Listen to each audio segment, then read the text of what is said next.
ఇప్పటి వరకు health problems ఉన్నప్పుడు యోగా చేసుకుంటూ యోగాతో ఎలా చెక్ పెట్టాలి, ఎలాగ బెనిఫిట్స్ పొందాలి, ఎవరు చేయాలి, ఎవరు చేయకూడదు, ఇవన్నీ చూసాం కదా. ఇప్పుడు మన పిల్లల గురించి యోగాలో హైట్ పెరగాలంటే ఎలాంటి ఆసనాలు ఉన్నాయో ఇప్పుడు తెలుసుకుందాం. చిన్నపిల్లల్లో హైట్ పెరగడానికి మనం అద్భుతమైనటువంటి ఆసనం ఉందండి. ఆ ఆసనం పేరు తాడాసనం.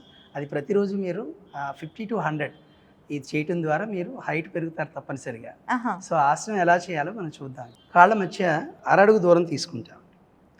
రెండు చేతి వేళ్ళని కలపాలి. ఈ విధంగా చేతి వేళ్ళని కలిపి చేతులు ఈ విధంగా ట్విస్ట్ చేస్తూ చెవులకి ఇరువైపులా తీసుకురావాలి చేతులు. ఇప్పుడు గాలి తీసుకుంటూ మీ టోస్ పైన బాడీ అంతా పైకి లిఫ్ట్ చేస్తూ తల పైకెత్తి చేతులు చూడాలి. గాలి వదిలేస్తూ మళ్ళీ నార్మల్ పొజిషన్కి వచ్చేస్తుంది. ఇలా గాలి తీసుకుంటూ పైకి, గాలి వదిలేస్తూ క్రిందకి, ఇలా మనం 50 to 100 టైమ్స్ చేస్తే ఖచ్చితంగా హైట్ ఇంక్రీజ్ అవుతుంది. 50 to 100 టైమ్స్ అది సాధ్యమవుతుంది.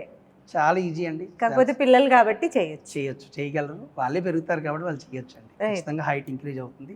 హైట్తో పాటుగా చాలా రకాలైనటువంటి ఇబ్బందులు పోతాయి. కాన్స్టిపేషన్ సమస్య తగ్గుతుంది. చేతులు, కాళ్ళు, వెన్నుముక బలోపేతం అవుతాయి.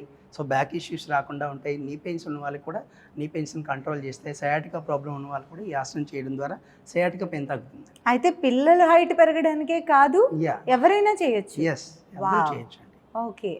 ఎస్పెషల్లీ పిల్లలకి హైట్ ఇంక్రీజ్ అవడానికి ఈ ఆసనం బాగా ఉపయోగపడుతుంది. రైట్.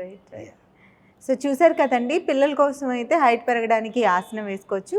పిల్లలు కాకపోయినా, హైట్ పెరగడం కోసం కాకపోయినా, అడిషనల్ బెనిఫిట్స్ కోసం, హెల్త్ బెనిఫిట్స్ కోసం కూడా ఈ ఆసనం ప్రాక్టీస్ చేయొచ్చు.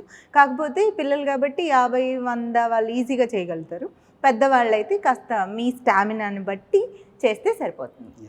ఎవరైనా అవాయిడ్ చేయాలా ఈ ఆసనాన్ని? ఈ ఆసనాన్ని ఎవరు అవాయిడ్ చేయరు, అందరూ చేయొచ్చు. రైట్. Thank you sir.